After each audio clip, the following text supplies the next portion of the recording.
Ladies and gentlemen of the jury, as you prepare to go back and deliberate, I would just like to take one more opportunity to let the evidence speak for itself. They say a picture's worth 1,000 words. I think we can all agree this one's worth at least 2,000. This one's also very good. It's framed quite well. Could arguably be upwards of 3,000 words. This one, ladies and gentlemen, I'm not going to lie to you. I'm not here to lead you astray. This photo is a little blurry. This one's worth about 25 words maximum. But if you take a look at this one, this is actually a photo of me. I'm not sure how this got in here, but I look great.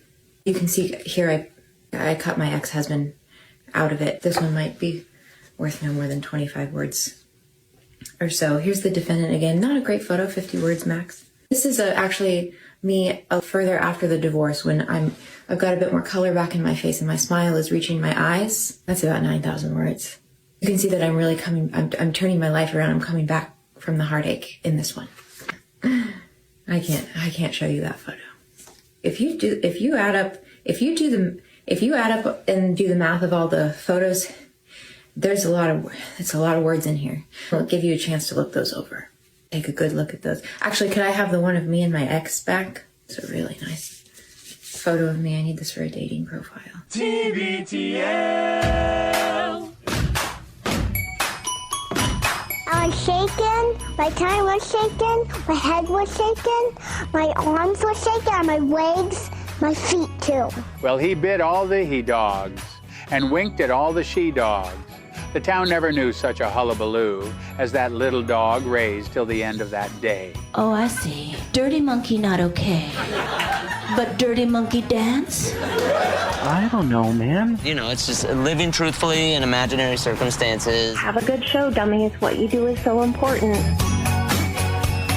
Well, all right. Hello, good morning, and welcome everyone to a Wednesday edition of TBTL, the show that just might be too beautiful to live. Isn't that for techno geeks with spreadsheet? My name is Luke Burbank. I'm your host. I feel cute today. Look at my outfit. Coming to you from the Madrona Hill studio, perched high above the mighty Columbia. Oh, Ma, Pa, it's just beautiful. Well, actually, right now, it's a little gray outside, but I have been checking the weather forecast, and it is going to be beautiful this afternoon. I got the hot tub operational yesterday, and my life has changed forever. I've never lived anywhere with a hot tub, and I don't know if it's just, first day hot tub feelings, but listen, I'm excited to be here doing episode 4501 in a collector series. Let the fun begin. But if I could be doing it from a hot tub, I would be. I might have spent 3 to 4 hours in that thing yesterday. So today, we're going to do some work here around the Madrona Hill studio. We're gonna toil away, and then we're going to reward ourselves with a little hot tub time. Also, we're going to reward all of you by bringing you this top story that we didn't get to yesterday about an artist who received a message from Lady Gaga, or who she thought was Lady Gaga. Well, we know you're good at lying. And then what happened after that will shock you. Or maybe not shock you, but it's an interesting story. Also, while I was sitting in the hot tub, probably scrolling on TikTok, let's be honest, at least, I was alternating between being angry at the Mariners' decision-making when it came to runners in scoring position, and then looking at TikTok. And I saw something on TikTok that has me kind of fascinated, and I might want to try it live on the show tomorrow. Let's take on projects that we know we can't do and do them! So we'll get into that as well. Oh, and we are going to talk to this guy, the longest-running Cobra of the show, maybe best known for his depictions of the tall ships. The guy can talk. Yeah. He is a very talented communicator. He's Andrew Walsh, and he's joining me right now. Good morning, my friend. You could do worse than to introduce me with a piece of Chris Hayes seemingly complimenting me every show. It puts me in a fantastic headspace to start this program with you, Luke. Thank you for that. Well, the better that Mamdani does, the Democrat nominee for mayor in New York City, the more drops like this we're going to have to play for you. He's got Riz, like he just does. See, that's what Chris was talking about in both cases. The guy can talk. Yeah. He is a very talented communicator. You know, this really speaks to the difference between your audio collection and mine. because I don't have any clips of people talking about Mamdani, but I do have a lot of Eric Adams that has been sent to me by, I believe, can I call her out? Does most of this come from Phyllis Fletcher? I don't know why I have these. No, you're being serious. You have Eric Adams, I would say, semi-disgraced mayor of New York City. You've got Eric Adams tape? I guess I've only got... I totally thought you were joking. No, I guess I've only got one piece. I thought I had ton of more. Cuomo that I don't know what to do with. Yeah, I got this one, and I think Phyllis sent it. I hate rats. Rats. Let me tell you how scared I am of rats. The rats may be listening. I'm terrified of rats. So I think that was sent to me. That's great. I think by P. Fletch, although That's I amazing. can't say for sure. Yeah, so anyway, that reminds me of the guy, the Kansas City chief who's afraid of horses. Eric. Oh, yes. I was going to go back to I the forget music, his last name. but I don't know if you want me to Oh, find they're both it. named Eric, by the way. What are the chances? You got two guys named Eric that are afraid of animals. What's Eric? What is the horse guy's name again? I'm looking it up His here. first name is Eric. Just do Eric, Kansas City Chiefs, afraid of horses. Eric Berry. Okay, Eric I've got Berry. this here. You want the long version or the short version? I don't know if it's long and short Maybe. or part 1 and part 2, but Because for I those who guess- don't know, the Kansas City Chiefs, with all the sort of fault, they used to. I don't know if they do this anymore, by the way, but at a certain time, they had there was a horse that was associated. I think it might have had a regrettable, chief riding on it or something. It's possible. We got fans in Kansas City, and I don't want to say something that's not true, but there was, for some reason, a horse that used to be on the field, and Eric Berry was really afraid of the horse, and he happened to be mic'd up one game, right? Yeah, I think so. And at first I thought this might have been from Hard Knocks, but it's not, because this is mid-season, I believe. You know, all the cartoons and all the TV shows you see when you're young, horses and ponies are always really, really cool and happy. They always got a rainbow or some stars flying behind it. You know what I'm saying? Oh, it's a pony. So, I'm at the petting zoo, and for some reason, that music, the pony came and bit me.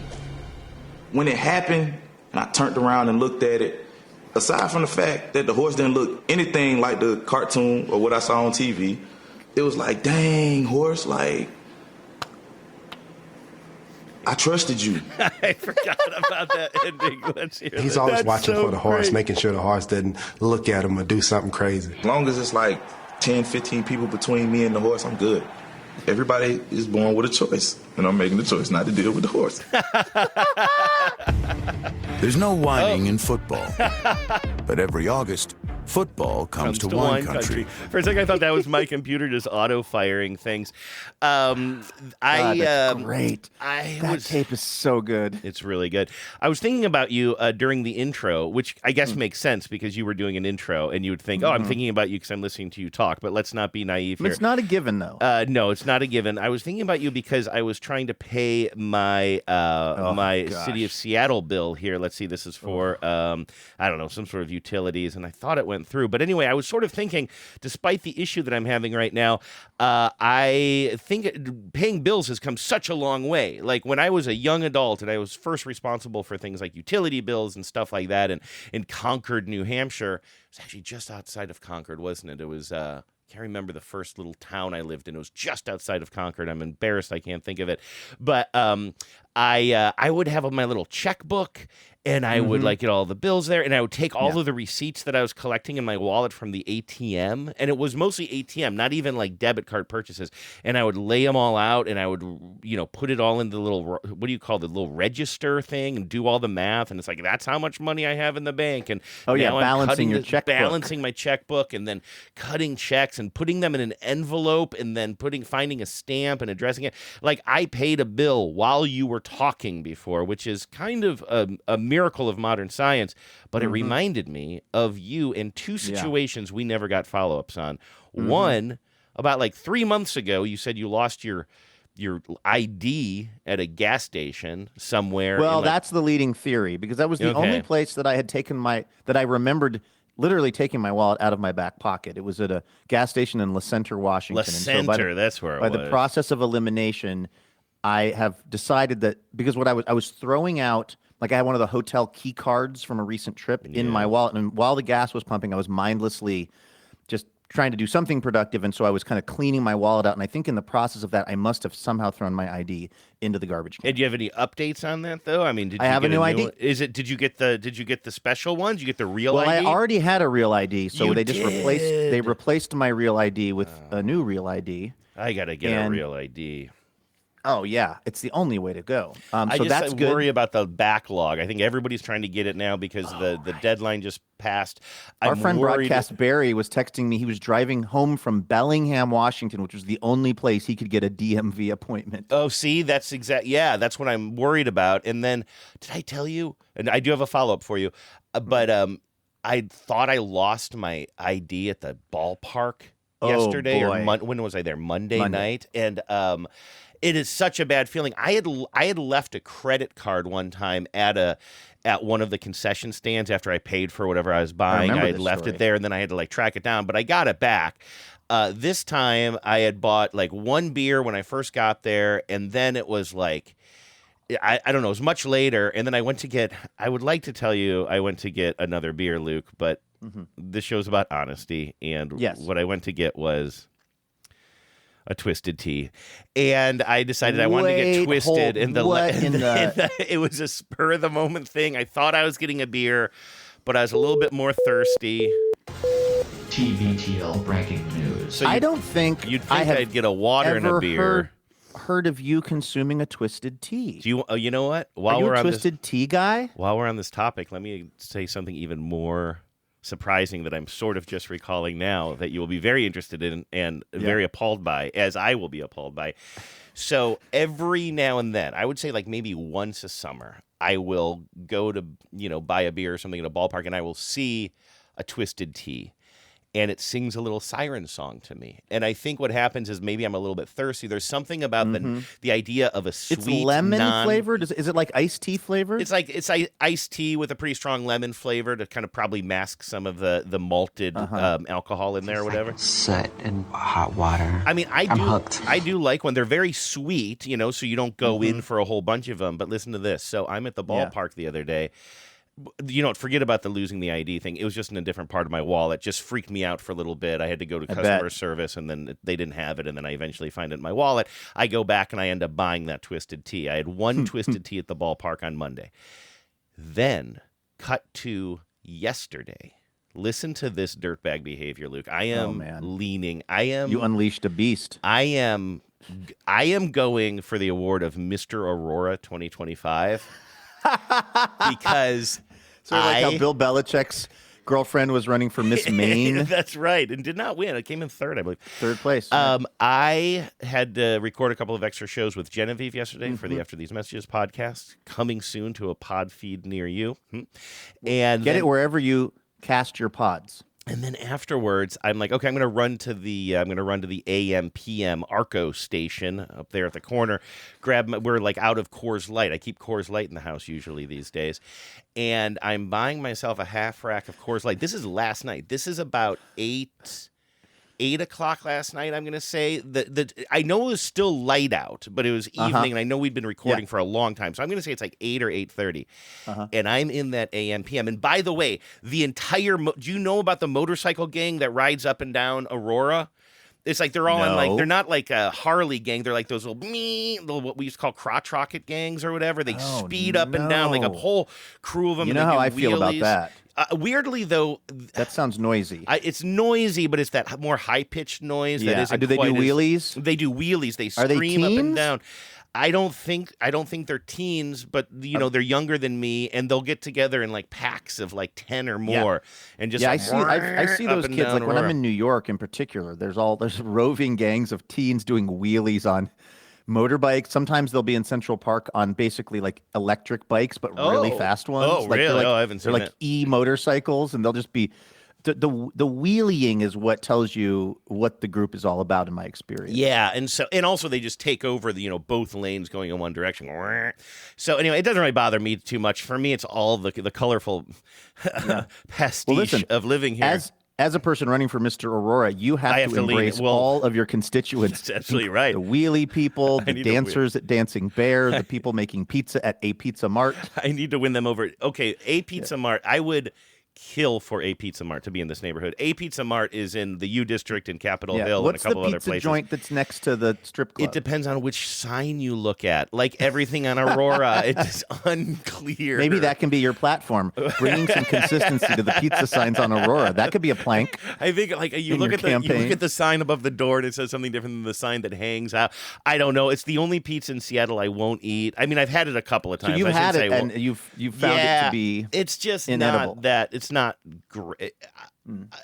I got it a second time, so I guess not totally inedible, but to make sure. But it's so close to the fact that I've only gotten it twice. I've lived here for 3 years, and it's so close to me tells you that, like, even for me, it's just not very good pizza. But anyway, it's literally next to the Dancing Bear Strip Club. So anyway, I'm like, Genevieve, I'm going to go get some Coors Light at the AM/PM. And she's like, okay, you go, Mr. Aurora. So I go to the AM/PM. I'm surprised to see that the entire motorcycle gang, I'm going to say about like 20 to 30, well, yeah, no, I'm going to say 20 to 25 of these bikes are all just parked in the parking lot of the gas station, and everybody's just sort of hanging out there.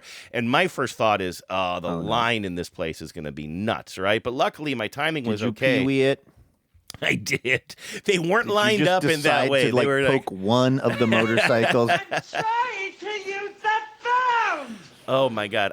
Now that I'm remembering more and more details about this little quick trip to the gas station yesterday. So I show up and they're all hanging out. Like, I guess they're having their snacks or whatever. I mean, it's snack time for the motorcycle boys. Yeah. And so luckily the line isn't too bad. There's maybe a couple more great people Tom in Robbins there. novel, by the It really is. Rest in peace.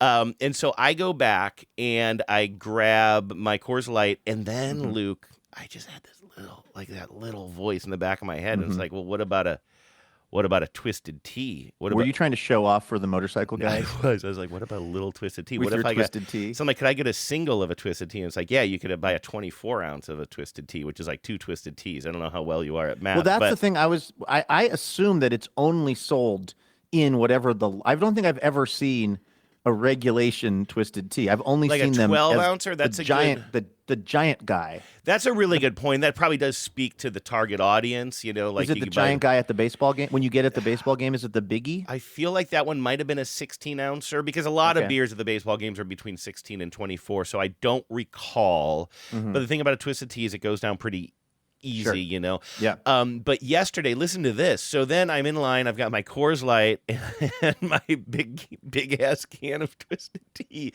And then I'm in line. There's only a couple of people in front of me. One of them, I think, the guy who's right in front of me is not a motorcycle guy. He is a large man with some unnatural redness on his face that I'm still worried about, and some big face tattoos. And he's a little bit hard to understand. He kind of sort of daps up the guy behind the counter, so he must be a regular customer, but I'm also unclear how much the guy behind the counter is able to follow what his customer is saying, because it's really hard to hear what he's saying. I pick up on the fact that this customer is down 80 cents. He's buying something, it's like 20, He's short. 86. Yeah, he's short. So and then the guy behind the counter is like, don't worry about it. But I already had $1 out of my wallet. I'm like, here's, for that guy. Just a little, again, I'm trying to win over the constituents if I'm going to be Mr. honestly, Aurora. you're buying votes. But that almost confused things more. Like, this guy I already handed the $1 to the cashier, but this guy's like, no, I got some more in my pocket, I think is what he was saying, and he pulls out like 50 more cents. I don't know what ended up happening with all of that.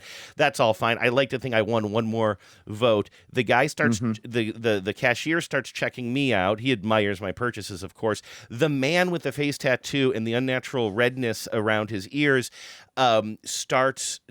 I don't know. Great Stig Larsson book, by the way. I don't know if he's talking to the guy behind the counter, or his compatriot who's standing next to him, but he starts talking about how he's got this great rabbit fur coat in this bag that he's carrying. Whoa. And I think he's now trying to sell somebody this rabbit fur coat. This is all happening while I'm just trying to buy my twisted tea. That's my entire interaction. I'm like, wow, that was a lot. Like, I feel like that's like a short story right there, the trip to the AM/PM. But here's where I really... Modern day Bukowski. Here's where I really win you over, Luke. I'm walking home. I've got the Coors Light 12-pack in my backpack. It can fit in there. And then I'm going to put the iced tea in the backpack, and then I think to myself, you know what? You know what? I'm gonna enjoy this. I'm going to enjoy this on my about stroll. A 5-block walk home, I don't know, whatever it is. Let's do this. I almost asked, I'm not even joking, I had a split second of thinking, should I ask the guy behind the counter for a paper bag so that I won't get busted? I mean, I am leaning into the lifestyle. I did not. I'm like, you know what? It looks like I'm drinking a can of soda. I don't think any cop is going to pull me over and harass me on Aurora because I'm drinking an open Twisted Tea. But I even had a split moment of being like, well, if I'm going to just have this open carry situation going on, should I mask it in a paper bag? And nobody was around, and I did not even think I was going to be talking to you about this. I'm just remembering it now, but I mean, the Twisted Tea really did its job on me, obviously.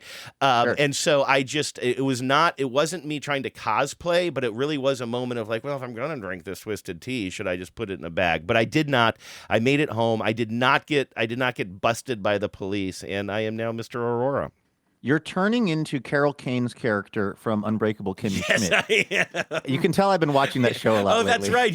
She hates gentrification. She's deeply against gentrification. She loves every little sketchy detail of the neighborhood. That's nobody's even been stabbed here in 2 months. If I see you asleep on a bulldozer, yes, and then you get memeified, the Carol Kaneification is complete.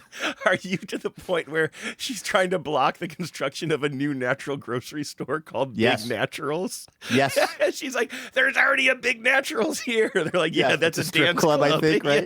Yes, exactly. That I forgot about that sort of subplot of Kimmy Schmidt. I do love it. It's so great. But I also do, seriously, and I'm not going to go back. I know yesterday I, for some reason, had to get back into my feelings about the home environment and the neighborhood environment, all of those things. But I like that you're running for Mr. Aurora instead of like trying to figure, because where my brain would go with that would be like, let me put it this way. There is a house in my neighborhood that is, how do I put it?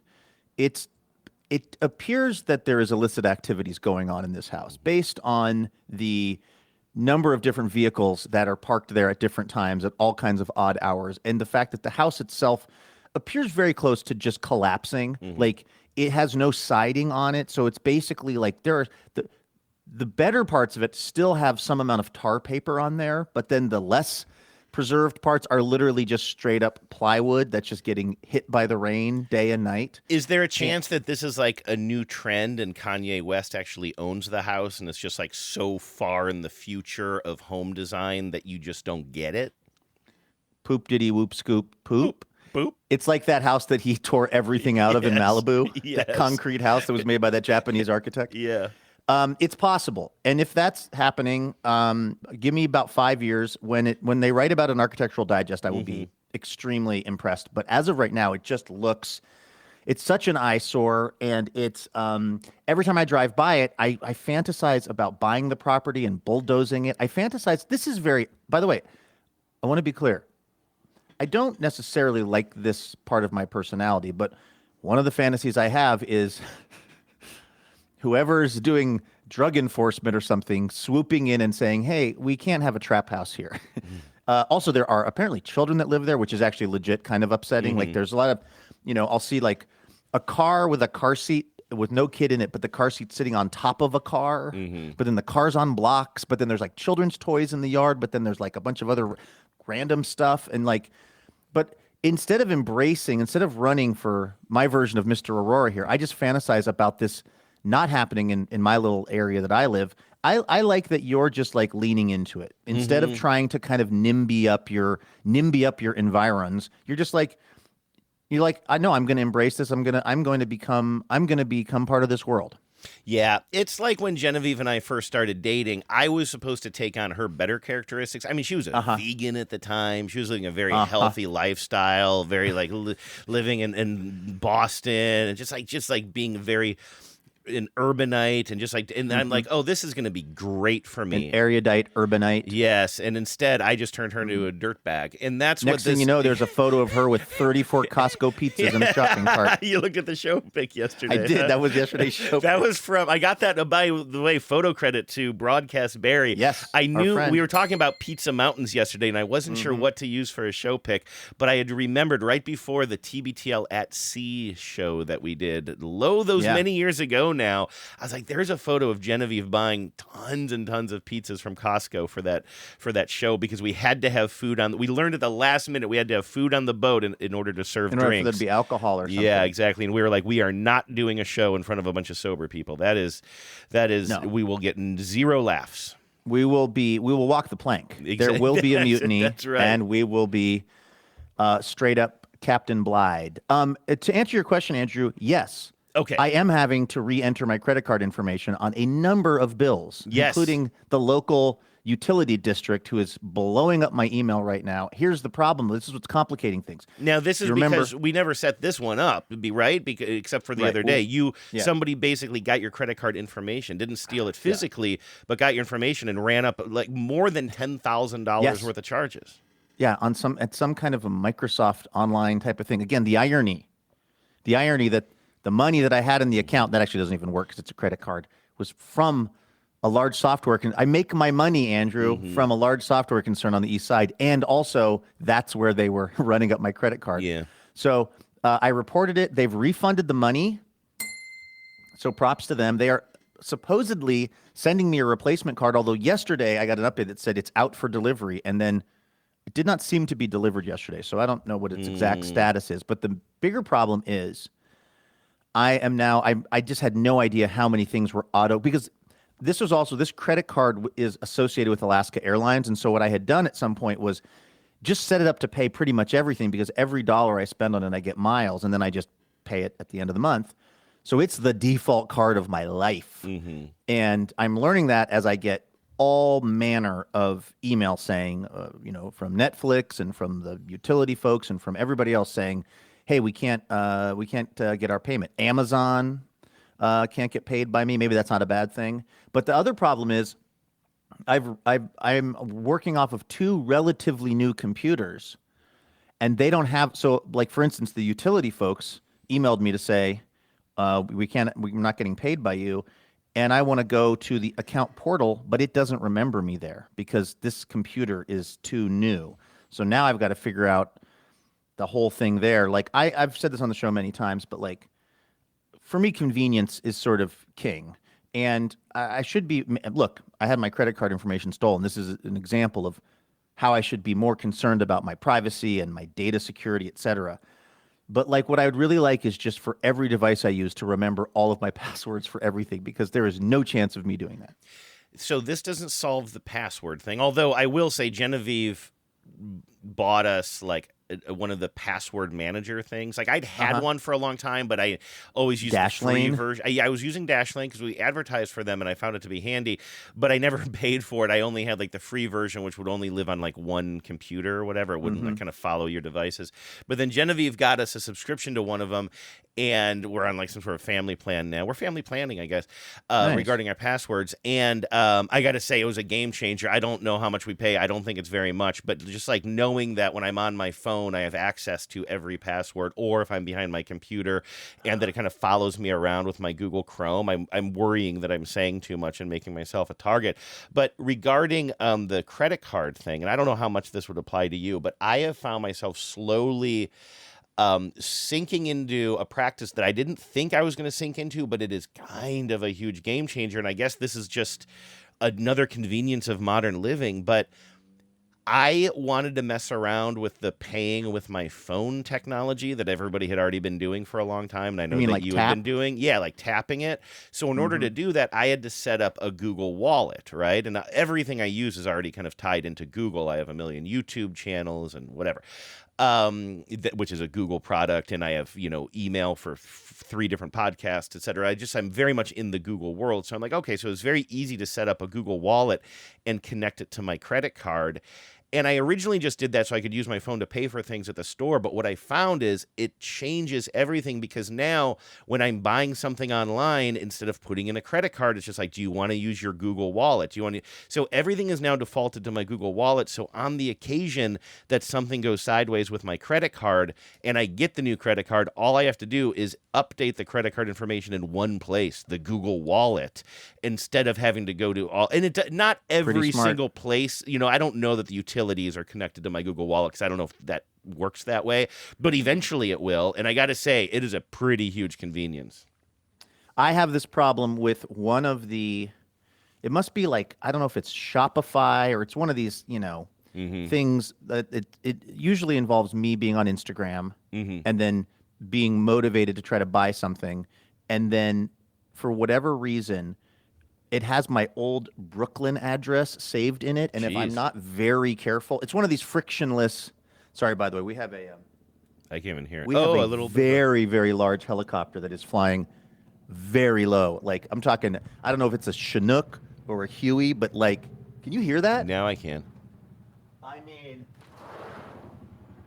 holy guacamole. It's one of those ones that's got two sets of rotors. Yeah. It's got rotors at each end. Yeah, I love that. Then you start wondering, boy, what are they doing right now in Trump's America? And then you're like, I don't want to look at that thing anymore. I know, I just took the fun out of it. But I have to be very careful because this has happened on more than one occasion, which is I'm ordering something and it's so frictionless now, like you said, because it's like my payment information is in there. And I like to just order it before I think better of it. I like to just try to just buy it. Yep. Buy it before my brain realizes it's a bad idea. Send that email while you're still angry. Exactly. That's my policy. So sometimes I'll just be like, I want it, and then I'm hitting go, and then I realize it's sending it to my old address on 6th Street in Brooklyn. And that's happened 2 times. That's and such an old address for this technology. I didn't know they had Shopify back then. I don't know how it's in there because that was many years ago. Phyllis would know how many years ago that was. She's officially the archivist of my life, as we found out recently. Yeah. But and what I really need to do is just go in to whatever that program is and delete out that address. That should not be in there. No, it but there's whoever lives there has gotten. I think they got a rug one time from me. Oh, that's nice. And there was something else that went there, and in both cases, I think that the companies just must have refunded me the money or sent me the replacement. So it's a pretty good deal living in my old address there on 6th in Brooklyn. You're getting a lot of free stuff. I'm looking forward to a delivery that I believe is supposed to come today. I don't know if I've ever tracked a delivery so much before because apparently this thing was coming from the East Coast, and I kept getting all these Well, I wasn't getting updates. I would go to the track your order page, and it was just moving slowly state by state by state across this great country of ours. And then it was actually in Washington for a moment, but then moved south down to Oregon yesterday and is now heading back to my place and is supposed to be here today. Luke, it is wait for it. Yep.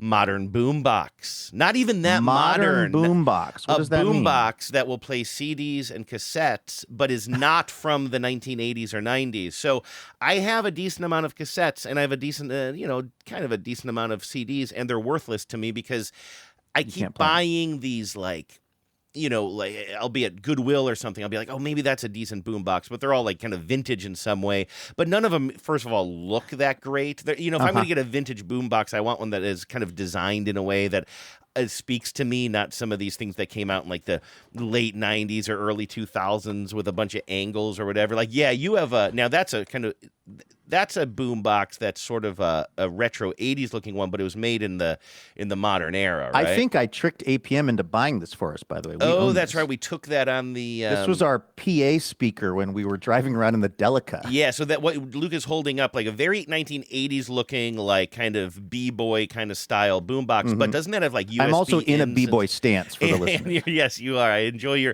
the tracksuit that you're wearing. But doesn't that have USB ins and stuff on it? Yes. Isn't it kind of yes. So this thing that I ordered, basically I've been going around looking for good boom boxes that can play just cassettes and CDs. And I keep on looking, and the stock of the old ones are getting fewer and fewer. The stock is getting less and less. I don't know how to phrase that. In your general Goodwills, and I think you have collectors going in there snatching stuff up the second anything good lands. And so I'm like, I don't know what to do. So I started going online and looking at refurbished things, but then it's if it's refurbished, do I trust it? A lot of these, the technology with a lot of cassette stuff is even if it's generally working, you get these loud hums. I don't know why, but anyway, I've just been really frustrated, and so I went online last week or a couple of weeks ago. I'm just what is the most modern, what is the most new version of a machine that will play CDs and cassettes, so I don't have to worry about the age issue. And as long as it's not horrendous looking, like I'll buy it. So I tracked down Sony, I believe, is still making one. Can you send me a link to this? I got to get eyes on this. I'm very curious. Yeah, and I mean, it's pretty standard looking. I believe it's making its way north on I-5 right now. It might be passing my house on its way to you. It could be. If it dipped down into Oregon. Here, I'm going to give you, if you have a computer open in front of you, I'm going to give you I sure do. That's how we do the show. The term so you can look it up, and then the listener can get eyes on this as well. This is a Sony, and then this is the product number in letter, I guess. CFD S70.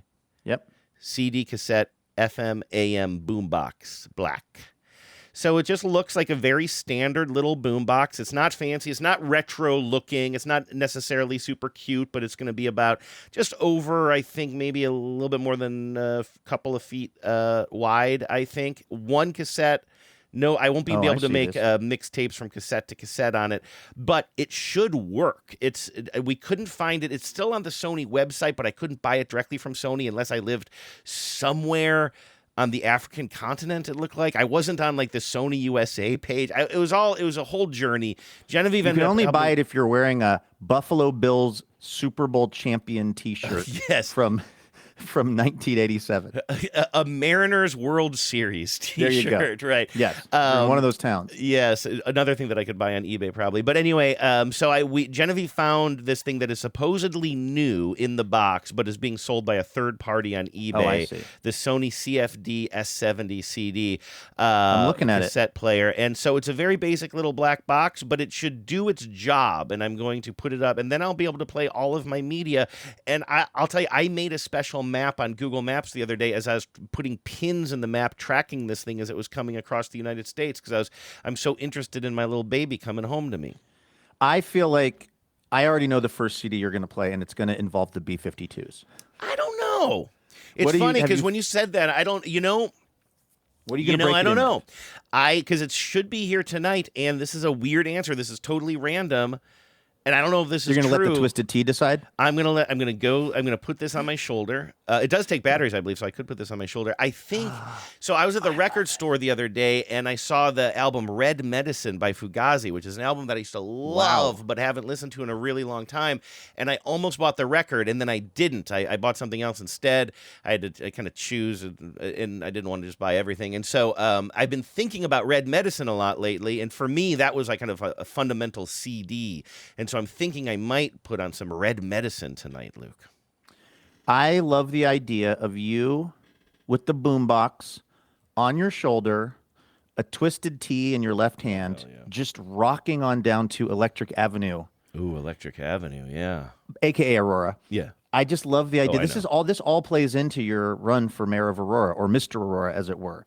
The boombox just absolutely just assaulting people's ears with music they didn't ask to hear. Yeah. It's so culturally Aurora. I love it. It really is. That is the one part. Well, that's one of the things I'm going to change about. I'm going to change this. When I become president of the United States, I'm going to write a law. I'm assuming I can get this through Congress. I'm going to help usher through a law, I guess I should say, that will outlaw people not using headphones in public, because that is my honestly, biggest that old is man very pet peeve. politically salient. I think you could get elected on that. Possibly, yes. For the people who are bothered by that, which is, I think, most people in the world. Do you think the people who are just like FaceTiming on speakerphone in public or listening to their music loud on the E-line or whatever, do you think they're unbothered when other people are doing that? That's a real question. What I do? The truth of the matter is, and this is where it gets a little bit iffy for me, is I do think it's a cultural thing. I think the vast majority of people, when I'm in, and usually it's like a situation like it's kind of a quick lunch place, like a teriyaki place, like, or something like that, like kind of more of a, what I would describe as sort of a kitchenette vibe, not like a nice place, but you're just rushing in for a sandwich at Subway or some quick teriyaki or pho or something like that, or you're riding a bus like the E-line or whatever, not even the E-line, I think almost any bus. And if there's somebody who's like, listening to something or talking on their phone. Like so often, those folks I notice are speaking English as a second language or not speaking English at all, at least in the cases that I'm hearing it. And I just think that maybe in other countries, people aren't as sensitive to their little privacy that I am, like kind of coddled by or whatever. And so for me, I hate it. I'm not justifying it, but I do think that, in fact, when we were in Mexico riding public transportation, which is something we do, like that was one thing, like everybody's just like listening to what they're listening to. In fact, when we were in Mexico, did I tell you this? Some guy just got on with a boombox on the bus. It was a real rattle trap Playing of a bus Fugazi. too. No, put down a beat and was just like rapping. It was terrible. It was just absolutely awful. Just like rapping in the back of the bus, and then did the standard thing where he came along and looking for tips from us, and I offered no tips. I see. Yeah, I offered. It was like an actual performance. So anyway, I do think that it's maybe a bit of a cultural divide. That's been my experience as well. Yeah. But what I wonder about, and I mean, I guess this, I'm not answering the question here. I'm just posing more questions. But it's like, to me, it feels, and maybe this is just how culture works. It feels almost physical and human to me, if that makes any sense. In other words, it feels like the natural human response, because this is my response, that's why I assume this applies to everyone, the natural human response to hearing a sound that you didn't ask to be hearing, that's possibly loud or repetitive or whatever, that's a universally negative response to have that experience. And yet it probably isn't. It's just probably whatever you're used to. I do think it is that. And it doesn't make me enjoy it more. I do try, you know what I mean? I try to, because it really irritates me. Like, especially if I'm taking my break and I'm kind of like, well, I just want to come here and eat some teriyaki in silence. And somebody like has no issue, you know, being on hold with a bank and having that bank music blasting, that's something, or just like literally arguing with a customer service person, or whatever. There's like, it happens all the time. And I just find, or just listening or watching their media at full blast. Like, I am so irritated by it. But I do think that it is something that, like, it's almost like,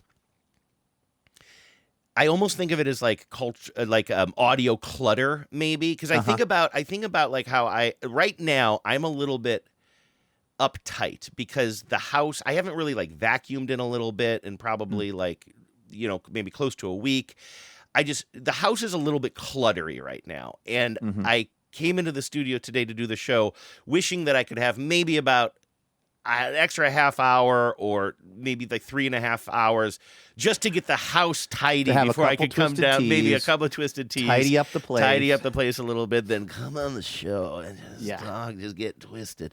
No, I feel a little bit on edge when things are not put away. But from my rare experiences on TikTok, viewing TikTok or Instagram, and like sometimes you like see other people's living spaces, and I'm like, I'm really outside of the norm as far as what I need everything to be in its place and clean. And I'm not saying that to take a jab at people who have absolutely no issue at all about having laundry on the couch behind them when they're doing a TikTok dance, or like any of the what I look at as like kind of clutter and chaos in a home. I know that I'm on the outside of that, and I almost am.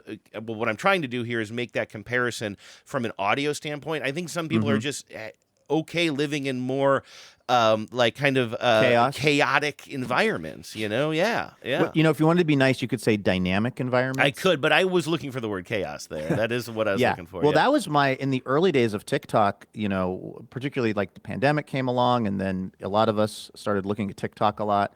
And I probably said this on the show, it was shocking to me the way that a lot of folks are living. And again, they get to choose how they want to live. But it would be unsettling for me as well, like to have things as disordered or as, you know, as much laundry piled up in the background of life as it seems like some people do. But yeah, hey, if it's not bothering them, it's certainly not impacting me negatively. So go nuts. Hey, speaking of TikTok, this is a real thing I want to discuss with you. There is a trend going around on TikTok of people trying to eat an entire McDonald's Big Mac in 1 minute. Oh, okay, yeah. And I'm completely fascinated by this. Was this probably started by like a McDonald's PR firm? Probably so. Is McDonald's making America a better place? Debatable. But I don't know if it's just because I haven't had a Big Mac in years, or I also think of myself as being able to really horf some food down. maybe it just looks appetizing to me again because I don't usually have that kind of stuff. But I think I could do it. I've only seen I've probably watched 20 people try to do this. I think I've only seen like 1 or 2 of them be successful. So I don't know where it is that I get the idea that I would be able to pull it off. But should I get a Big Mac tomorrow and try to eat it in 1 minute on the show? It's interesting. When you first said that, I'm like, 1 minute, a Big Mac, that shouldn't be an issue at all. I tend to think of these fast food burgers as being relatively small, even though I know this is supposedly the big one. I'm looking at photos of it now. I've never had a Big Mac because, it comes with the special sauce and cheese, which I can often... 2 all-beef patties, special sauce, lettuce, cheese, pickles, onions on a sesame seed bun. How did you know that? Now do it in reverse. Ask me any of my siblings' birthday. But anyway, so I've always been like, no, I would always get like a double quarter pounder, which is also a lot of meat. But this has that extra bun in between. I think that's what's getting people. I think what appears to happen to folks is they start out real fast, and about the 30-second mark, I don't know if it's jaw fatigue. I don't know if it's just it's like getting the Big Mac into your mouth in a minute does not seem to be the challenge. Chewing it and swallowing it appears to be the hang-up. And I don't know why I feel like I could do this, but would that be interesting content? Well, my question is, if you're going to do it, am I going to do it too? And can I order one of these without the sauce? I mean, if I order a Big Mac without the sauce or without the cheese and no cheese, they're not going to laugh me out of there. They're not going to say, "Sir, I've never tried to do that. This is a Big Mac. How can you have a Big Mac without the special sauce and the cheese?" I have a feeling that that would be not even the top 5 weird orders that they dealt with that day. So I think you would be cheating technically because there's less of it for you to eat. What if I got a half calf skinny Big Mac, no sauce, no cheese, flat white? What about that? That would annoy them. No, that would very much annoy them. It feels a little bit unfair if I'm getting less content on the burger. Only minimally. I don't think that I think that it will be equally hard or easy to eat minus the sauce, plus the sauce, whatever. In fact, the sauce is probably, and I'm sorry to use this word again as it relates to food, it does probably lubricate things. In fact, if I asked for extra sauce, I'd probably be doing myself a service. So I think you going sans sauce, you might be making it harder on yourself. Think it's drier then. That's true. Yeah, maybe I add a little barbecue sauce. Luke, I'm having an idea. Okay. You know what this feels like to me? This doesn't feel like a Thursday show. This feels like a 4th of July show. A 4th of July special. Because that's when people have the eating contests, right? On the 4th of July. The Nathan's hot dog. Yes. My friend. And that's 2 days when away. You're right. Okay, so for Friday's show, are we going to do this? Because we want to keep Friday's show, we should tell people this. It is a holiday on Friday. Friday's show is going to be 1 minute. It's going to be exactly 1 minute long. It starts with us eating these Big Macs. And to be honest with you, you asked, is this a good idea for content? No. The more I think about it, it's terrible, especially if we're doing it at the same time. That's a question. Well, let's not do it at the same time. Yeah, what if we maybe switch off? But one person narrate and the other person try to get the thing down. No, I think a lot of listeners will just absolutely hate this, if not skip it, because they hate the sound of people eating on the show. But it's going to be a special show on Friday. There's a tradition of this type of eating contest, and we're going to put super hot sauce on one of the Big Macs. Yes. Hell Big Mac. How will we know if you have the one with the hot sauce or me? We're going to have the mummy come over and dose one of the Big Macs. We're going to turn our back. Your place and then my place. Yep. So anyway, I would be into this maybe for a special Friday show. Let's do it for Friday's show. And I'm just excited because I feel like I'm professionally obligated to eat a Big Mac, something that I very rarely do in my life. Yeah, I was going to say, now, does McDonald's offer, you're just going to get the beef one? You're not going to get the I'm just going to get the beef one. Okay. Does McDonald's, did they follow in the Burger King footprints? They don't have Not any that I'm meat aware of. I alternative? think they were developing it for a while. That's a good question. Like, I feel like maybe this is just because I don't eat as much of it anymore, but I feel like the sort of faux meat industry really kind of plateaued. Yeah, and it's almost kind of hot there. It was, and I feel like, I mean, I think it was kind of a fad. I think what probably happened for a lot of people, if they really did make the switch, like I did, to mostly not eating meat, at some point they just realized, all of this stuff that's like almost like a burger and almost like a chicken nugget and stuff. It's like, it's not, it's fine, but like particularly if the interest in maybe not eating as much meat is sort of health-based, a lot of this stuff is really processed on its own. And it's not a particularly healthy alternative to some actual like meat that was raised ethically or whatever. So I don't know. It just feels like there was this period of time where it was like we have like the fake meat technology was growing by leaps and bounds, and now I feel like you rarely hear about it anymore. Yeah, I remember the build up to it. I mean, more than 10 years ago when we were doing the show with Dave Ross on Cairo and I was producing you guys, like I remember there was a lot of stories we did about like the fake meat technology regarding actual like steaks and like how they were getting very close to growing cells and stuff that was never part of a sentient animal. Yeah, and then like kind of recreating the like non-processed version of meats where you'd have like the grain or whatever, the marbling and stuff all like that. Right. And it seemed like they were so close to that. Everybody was so hot to trot on it. Then Burger King came out with whatever their fake meat Impossible patty. Oh, this is Whopper. impossible. Yeah, and people really loved that, and everybody was so like taken by the novelty of it and how good it was. But I'm with you. As somebody who I did have an Impossible Burger one time. I might have had, what is the one that isn't called Impossible, but they were Beyond. Yeah, I had one of those. I think it might have been a Beyond Burger at a pub one time. Yeah, that was not probably. It was good. It was. Oh, really? Yeah. My problem with the Beyond Burger versus the Impossible is that the Beyond, the patty would often come as a pre-made patty, and it was too thick for me. Oh, I like a thick burger. Yeah, this it was like a big but burger. it was the problem with it was it. You could taste that it wasn't a real burger because there was too much of it, if that makes sense. Whereas Impossible was thinner, so therefore you didn't have as much surface area for your tongue to notice that this is not really a hamburger kind of thing. It might have been what was on mine. I don't remember, like if I just got a regular hamburger, if it had barbecue sauce on it or what. But I only had one once, and I'm pretty sure it was Beyond.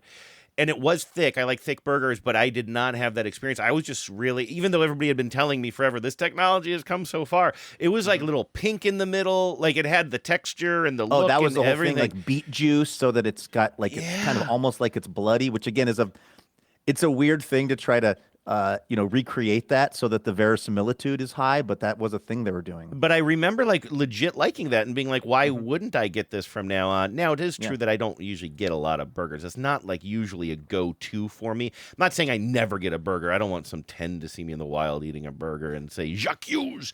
But it's not like You're just strolling down Aurora with a Twisted Tea in one hand, a burger in the other. Look at that guy. Boombox strapped to your back. Can I just go back to this for a second? I want to say, that walk home with the Twisted Tea was one of the best walk homes I've ever had. I absolutely believe that. It was ice cold. It was so great. It's a warm summer night in Seattle. It's still light out. You've got all of your extra recording you were doing kind of like under your belt.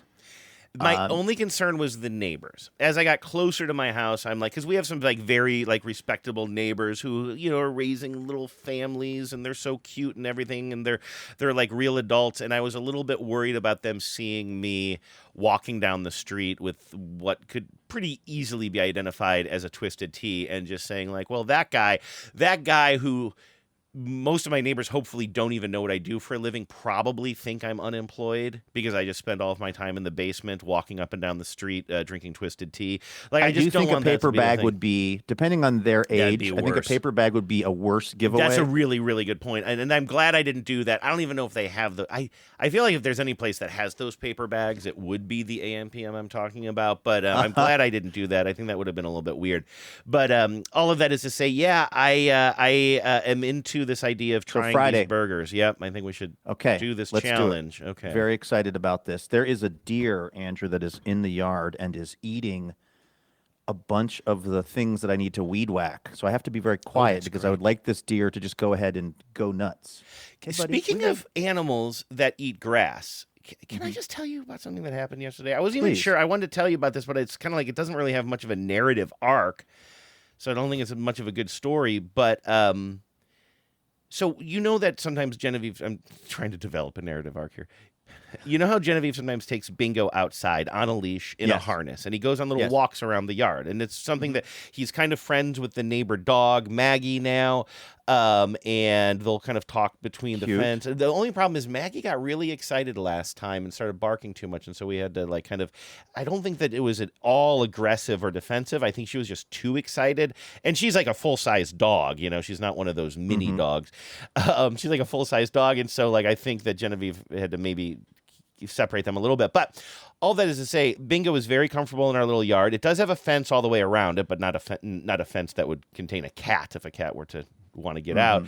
But luckily, he's pretty familiar with our yard. He'll go around, he'll eat tons of grass, and then, I don't know, they'll go outside for 10, 15 minutes, and she'll bring him back in. He never wants to come back inside. She has to scoop him up and bring him back in.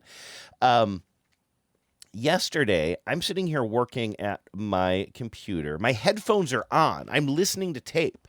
My headphones are on, and I hear a crying of a cat outside my window.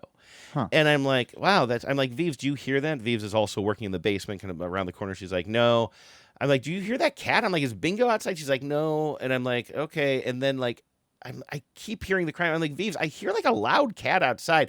She literally laughs at me. She's like, he's not outside. He's probably on top of the tower. The tower is what we call the stacked washer and dryer. He gets way up there to the ceiling, and he just spends his time on this tower a lot of the time. But I open up our little basement door here, which is right outside my office door, right? The little stairwell leads down like 4 stairs. There's Mr. Bingo. Wait. Outside in the stairwell, crying to be let back in. I say, Genevieve, Bingo is sitting here by the door, ready to come back in the house. She's like, how did he get out? I'm like, I have no idea.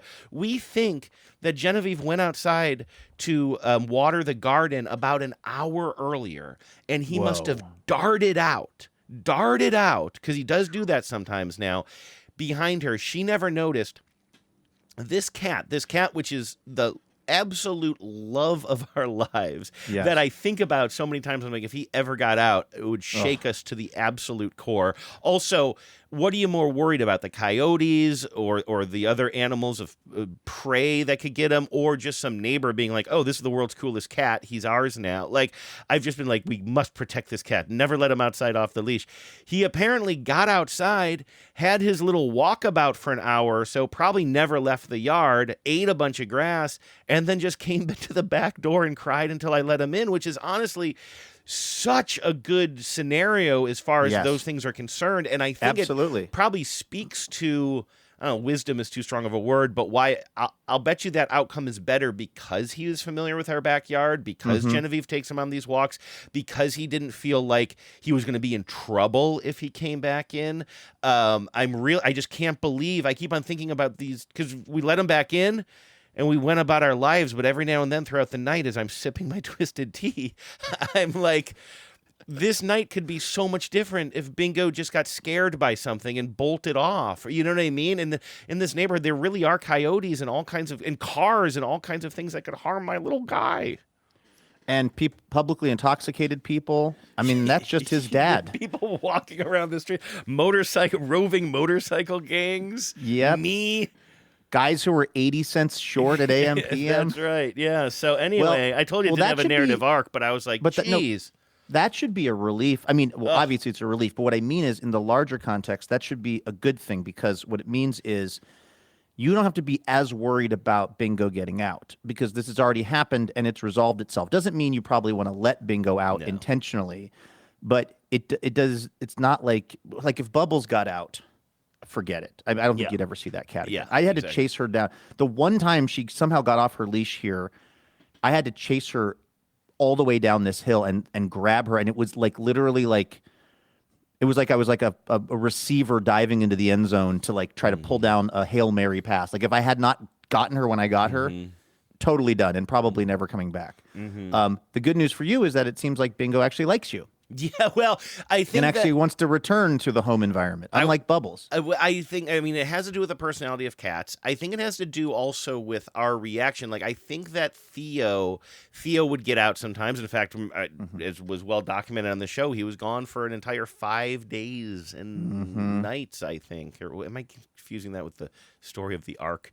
No, I don't know. But Theo got out. He was gone for a long time, and I wonder if part of that was because I had scolded him so many times before for getting out that he knew if he was outside, he was doing something wrong, right?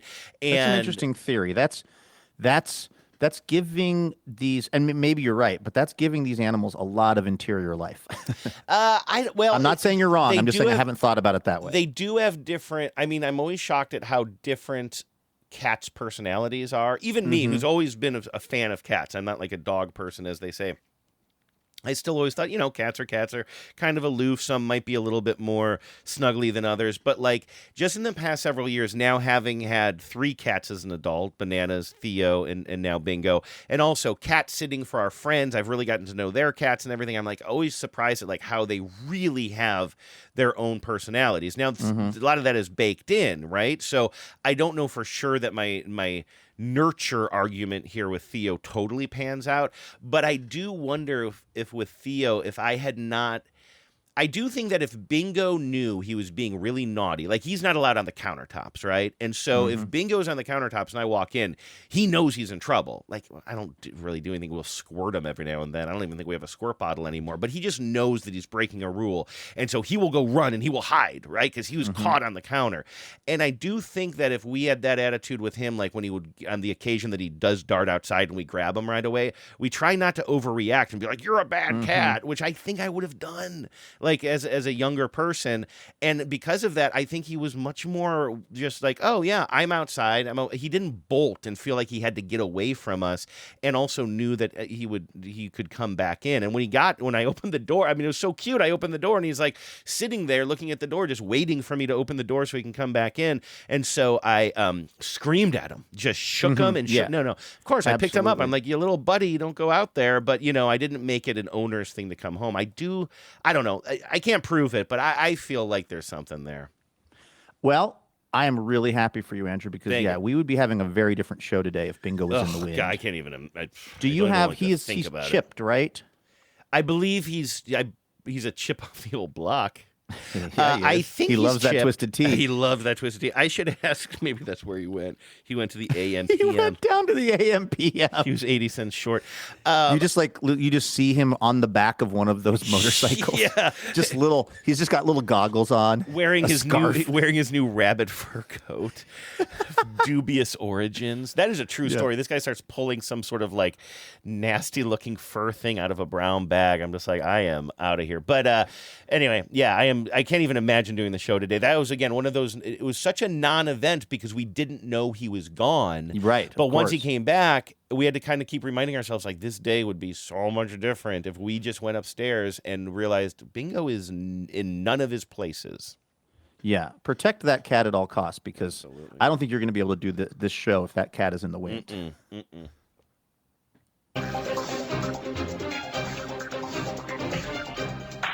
Hello and welcome to Top Story.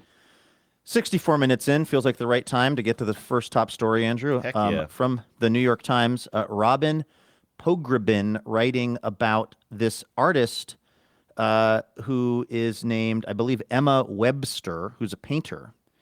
And Emma Webster was starting to get some attention for her paintings and got an email that was signed Stephanie Germanotta, which is Lady Gaga's real name.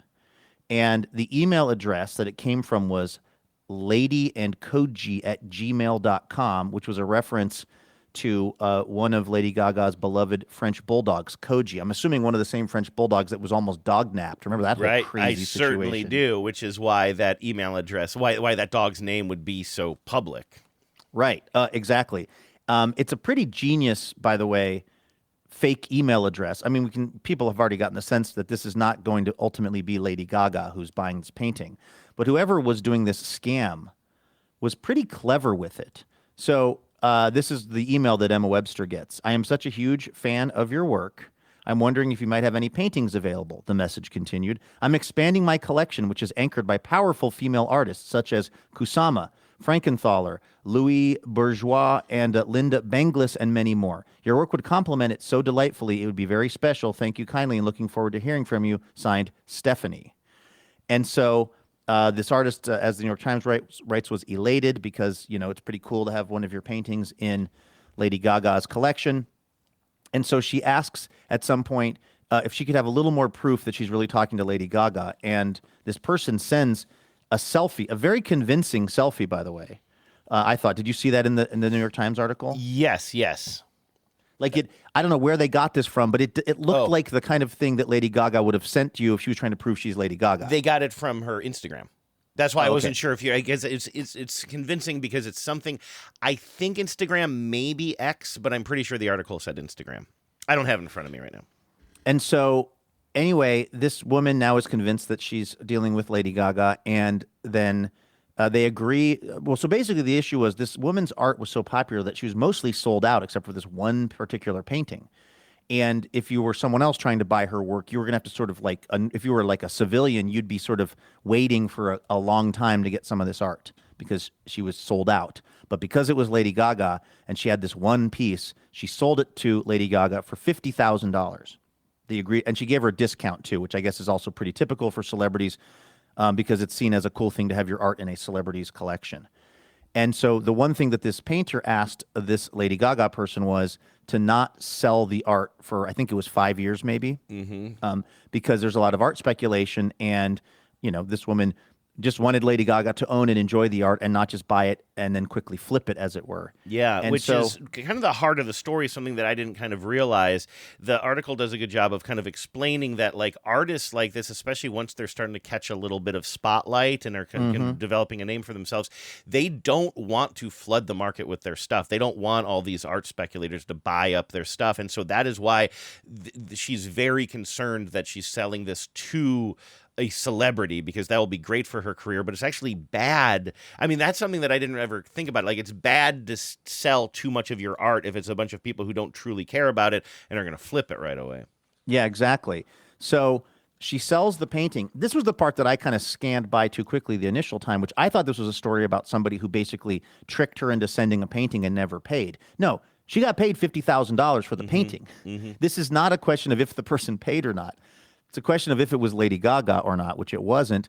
Her dad, I guess, Emma Webster's dad, at some point notices that there's an art auction going on and that this painting of hers, and this is a short time later, certainly within the 5-year thing, and this painting is now for sale at auction, exactly the thing this Emma Webster person was hoping to avoid. And so she reaches out to Lady Gaga's people, who explain to her, we have no idea who you are, and no, you did not sell this painting to Lady Gaga. So she is now in the process, Emma Webster is, of trying to basically get the painting back by saying that it was essentially fraud, that the person who pretended to be Lady Gaga to buy this painting defrauded her in some way, and that she should get the painting back. Which, again, the whole thing is so interesting because it isn't the case that she was unpaid for the painting. She just sold it to, she just thought she was selling it to Lady Gaga, and she wasn't. And I guess you could say there's a certain harm to her because of the thing we talked about them flipping it, and they had agreed she wouldn't or whatever. But like, I don't know. This is kind of really on the line for me as far as, I mean, you shouldn't lie to someone and say you're Lady Gaga, but it isn't like this person, just fully scammed her and got the painting for free and then tried to sell it. Like, she got paid $50,000 for the painting. Yes, and that's where, and I'm trying to hurry up and scan it now while we're talking, because I kind of didn't read probably the last bottom quarter of this article, and I'm interested in the legal implications here, because I said this on the show yesterday when we were sort of teasing this story. Like, I think it makes sense that the art world does not just mimic average everyday commerce, you know what I mean, or capitalism or whatever. Like, it's a different thing. The value is just different, and it's inherent, or it's less inherent maybe. But either way, my point is, if I'm buying, what did we say yesterday, a new Ryobi tractor or something like that, like, it doesn't matter who I am buying it, as long as my money is green, right? Or as long as my Google Wallet is digital, you know, like, it just doesn't matter. This is the only example I can think of off the top of my head where it matters who the buyer is. Now, if I'm buying something and somebody claims to be somebody they're not, I know that there are instances where that would probably be illegal, like probably in real estate or something along those lines. Like, you can't pretend you're somebody or not if you're selling something or selling something that you got illegally or whatever. So sometimes the seller, it matters who you are and what your identity is and who you say you are. But why would the buyer ever matter? And I'm wondering, are there any laws that the whoever this person was, who was, I mean, I guess the law would be you're not allowed to take on somebody's identity, generally You're not speaking. allowed to create a fake email with your dog's name in it. You're not allowed to do that, certainly. It has to be a real dog and a fake... A real dog. It can either be a fake email with a real dog or a real... One or the other. But whatever. But I don't know if any laws were broken here or just a rule of the art world. Like, did something rude happen here and possibly damaging and unfair to an artist, or were laws broken? Well, it's that remains sort of unclear, I think, in the article. I mean, that's what they're trying to. That's what she's certainly asserting, and I think it's going to be a matter for like the courts to decide or something like that. But it also, and I don't want to be critical of this artist, but it also sort of shines a light on the fact that being a celebrity is different. Mm-hmm. You know what I mean? It's kind of like, I don't know, you were jazzed about the fact that you thought this was Lady Gaga, so you gave who you thought was Lady Gaga kind of special treatment, and then it turned out it wasn't Lady. It's sort of like if you were to call a restaurant that was booked for the night, and you were to say, "Can I get a table for two?" and they were like, "Sorry, we don't have any reservations." You're like, "But I'm Lady Gaga," and they're like, "Okay." And then you show up and you're not Lady Gaga. It's like, who's this really on? Like, they gave special treatment to this person they thought was a celebrity, therefore displacing some other normal person. Mm-hmm. You know what I mean? Like, it feels to me like, again, not to be critical of this artist who sounds like a very nice person and very talented, certainly, but like, I don't know, you were kind of like playing this little celebrity hookup game of giving special treatment to somebody that you thought was a celebrity, and then it turned out to not be the case. Again, the fact that she was still paid for it, I don't know, that seems to really reduce the harm. Obviously, if she was unpaid, then it's just like, then that's just theft. And it's one painting. And so, like, and again, I'm kind of learning about this world. Like, I think I'm a little bit, maybe it's because I'm taken by the way the New York Times wrote this story and like kind of presented the argument up front about why, like the one thing about the restaurant analogy is you're probably, well, I'm going to set up this and then I'm going to take it back. But in a certain way, it's not as much of a business decision to give preference to a celebrity if you're a restaurant. There's some halo effect of that. And if Lady Gaga is at my restaurant, well, then it makes my restaurant more appealing to other people. So I guess there's a bit of a business decision, but it's also just a little bit like, ooh, I'm Gaga for Gaga. And it's just kind of a status thing and it's fun. Yeah. And so I'm giving preferred treatment. Whereas this article really did a good job of sort of explaining, or at least it won me over in explaining that, like, well, this was a business decision. It wasn't like, well, I'm just a big fan of Lady Gaga, and so I'm feeling like kind of tickly feelings about this. It's more like, no, this is a business decision, and we wouldn't sell it to somebody else because we really don't want this thing flipped. I mean, it's almost more like, I'm going to go back to real estate for a second, Luke. What if you had a home that you absolutely loved and it was really, really important to you that you sold it? Maybe you don't have it, and maybe you don't have a lien on it. Maybe you don't have any kind of legal standing here, but it's really important to you that this house is sold to a family that's going to live in it for a long time because it has historical value, and then somebody like tears it down and builds a Blockbuster Video because it's 1991 apparently. You know, like I don't want to argue against multifamily housing here in my own argument, but you know what I mean? But tears it down and builds something there that is kind of against your values or what you had a kind of some sort of an agreement on, that you were going to keep my long-standing historic house standing, and you just raised it right away. You would feel really bad about that, and you would feel sort of tooken even though you got whatever the price of your house was. Yes. I mean, but then that just, I don't know, I guess it would have to do if it was in the contract. If somehow you contractually, and that's the other thing that I'm a little unclear on, is if this was just like a, hey, girly, could you not just do me a favor and don't sell it? And then the Lady Gaga person said, okay, like, is that a binding contract? The pretend Lady Gaga person? I'm not really sure. The other part of this story that's kind of interesting is that they've basically figured out the person who owns the painting, and he is claiming, like, that's really who if there's a real crime has been committed here, that's the guy that they need to figure out. Where did you get the painting from, bruh? And were you pretending to be Lady Gaga to get the painting? And by the way, really good job with that. Like, again, I can't get over how smart that, like, citing all of the other art that Lady Gaga has, the email address, like, this was a well-executed lie. Yeah, and I'm wondering again if there is a legal thing here. It might be in the impersonating somebody else. Like, are there laws just protecting, like, I don't know. It's just it's so scary being in the world today. But like, you know, like, there are people who are much less famous than Lady Gaga whose identities are stolen, women whose photos are stolen, and then people make fake accounts for them on social media or whatever. Like, it's pretty gross and scary. And in this case, they were just like trying to sort of like, if not rip off, manipulate an artist. But I don't know. I kind of don't love the idea of people just like saying, here's a photo of me, and basically catfishing other people. That should be illegal. What should be illegal, Andrew, is this thing that I keep seeing on TikTok now, which is AI generated. I sent it to our buddy Chris Hayes. He just had a great episode of Why This Happening with Gia Tolentino from the New Yorker, who wrote an article for the New Yorker called like something to the effect of "My Brain Finally Broke," and it's just about the sort of AI slopification of everything, but particularly social media. And you now have these ways that people can just kind of set ChatGPT free to then generate images and music and stuff, and it's just this kind of like. You don't even need a human being involved in it anymore to even make the decision. You just kind of set it on its way, and it's basically content farming is the term for it. It's just trying to get people to like spend more time looking at whatever this thing creates, and it creates the most insane thing that is coming up constantly on my TikTok feed. It is a baby, sometimes with a prosthetic leg, sometimes not, and then Jesus Christ. And the baby is holding a microphone and it's singing "That's the Lord of My Soul," which I believe is a totally AI made up song. And I can't get this song out of my head, Andrew. I walk around all day working on my yard thinking, "That's the Lord of my soul," which is the thing the AI baby sings while Jesus is standing next to it. He's just chilling? He's just in the cut? There's so many versions of it. I sent it to our buddy Chris. Let me see if I can scroll back in our conversation and put this evil inside of all of you. It is. Oh yeah, here we go. Okay, this is TikTok, so this might be a little bit annoying to try to get this thing to play, but let's see if this works. Oh wait, no.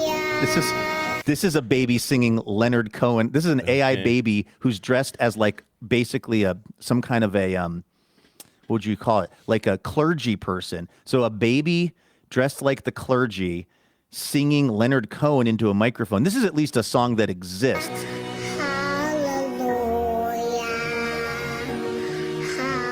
So that's total AI slop. Let me get, though, to the "That's the Lord of My Soul" one. Okay, here we go. So in this one, Andrew, it's a baby at a hospital, or it's like a toddler at a hospital who's hooked up to an IV and has a prosthetic leg. Jesus is pushing a wheelchair behind the baby. And the baby, I think, is going to be singing "That's the Lord of My Soul," a song that I think AI invented. That's the Lord of my soul, oh my soul. I worship His holy name. I am going to send you a picture of this, Andrew, and I swear to God, your brain is going to hate me for doing this. I think I might be looking at it right now. I'm just Googling this. It is so true. Okay, yeah, so I'm seeing this. Does Jesus appear? The one I'm seeing, he's got like a little stand-up mic, sort of. He's got an IV. Yeah, but can't you see behind him Jesus with the wheelchair and a dove? No, the version That's I'm what I'm looking at saying. doesn't. There's so...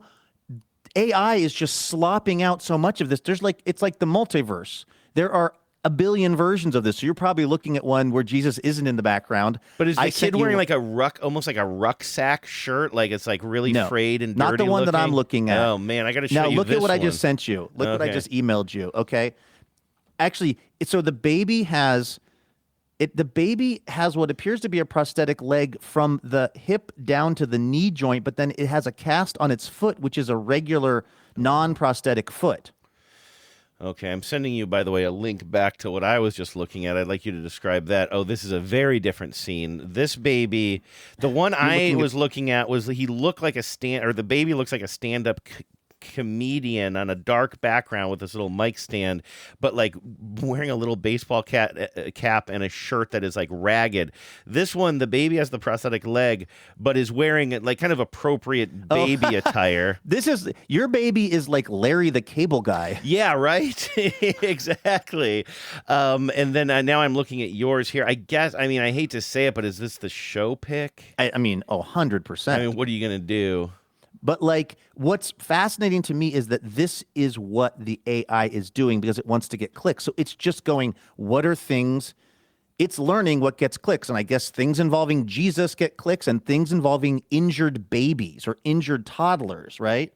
So this is just purely a thing that the algorithm has figured out has a high probability of getting engagement. And you know what I mean? This is the purest essence of essentially the attention economy in a way, or what gets attention, because it makes no sense whatsoever. Like a toddler singing "That's the Lord of My Soul" while Jesus pushes a wheelchair and a dove flies in a hospital hallway. It is complete lunacy. I don't like it.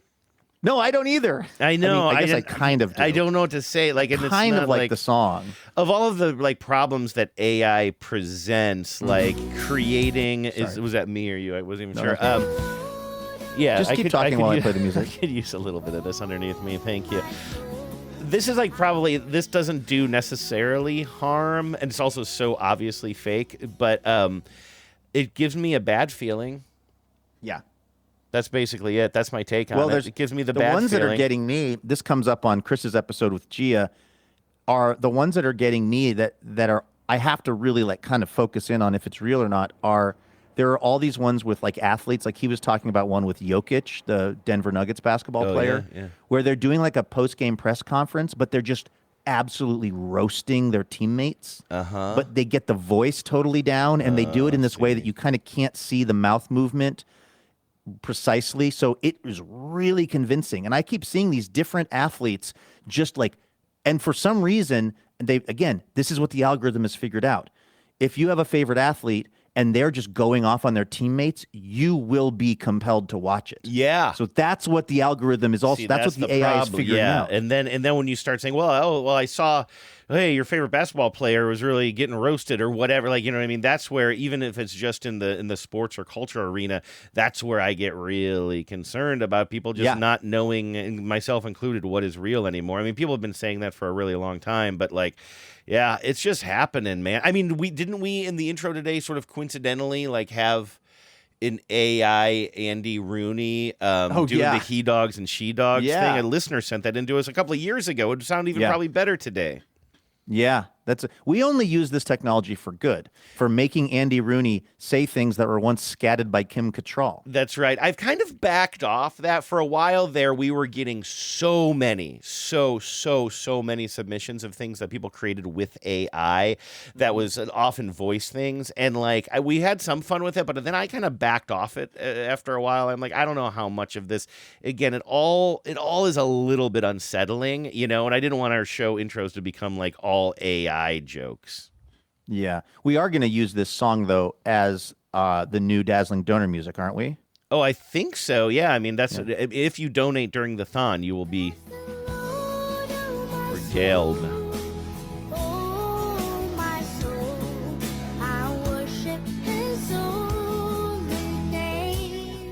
I'm really obsessed with, and somebody will be able to tell me this, I'm obsessed with if that's a real worship song. Well, that's what I was Googling when I found that weird other example of the Larry the Cable Guy. What did they used to call the Larry the Cable Guy? Didn't he have like a couple of other friends, and like they would do like a redneck comedy tour or something? Is that what it was? It was. Okay. Absolutely. By the way, this does appear to be a real song. Oh, it does. Called 10,000 Reasons. And it's not "That's the Lord of My Soul." It's "Bless the Lord, O my soul. I worship his holy name." So this is a real song. And I don't know why that feels a little better to me. But are we... There's something about the AI writing worship songs about...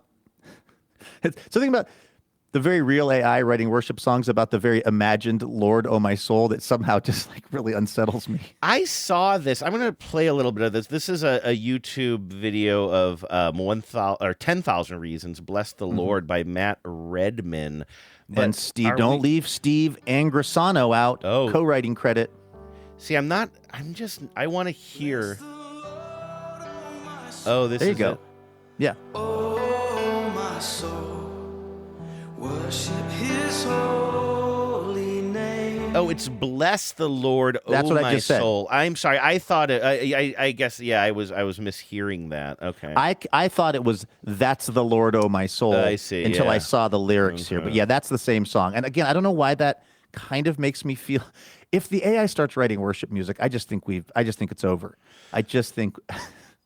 Yeah, I mean, if the AI starts writing Fugazi songs, then it's over. Well, then you'll have a new CD to play. Then on I'll have a boombox. brand new CD to play. Exactly. That All is right. weird, but thank you for poisoning me with that. I appreciate that. That's You're gonna very be in my welcome, head and also all you're day. welcome to the listeners. Yes. Okay, that's going to do it for today's show, but we're going to be right back here tomorrow with more Imaginary Radio, and then Friday. And Andrew, here's the thing.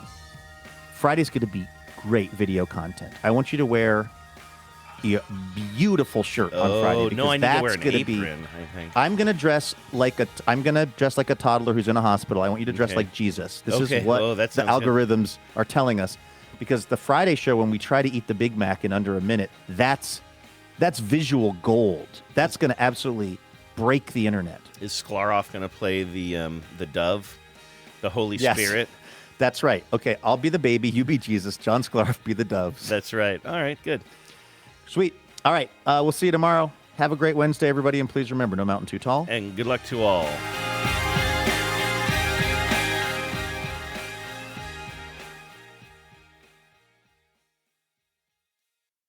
Power out.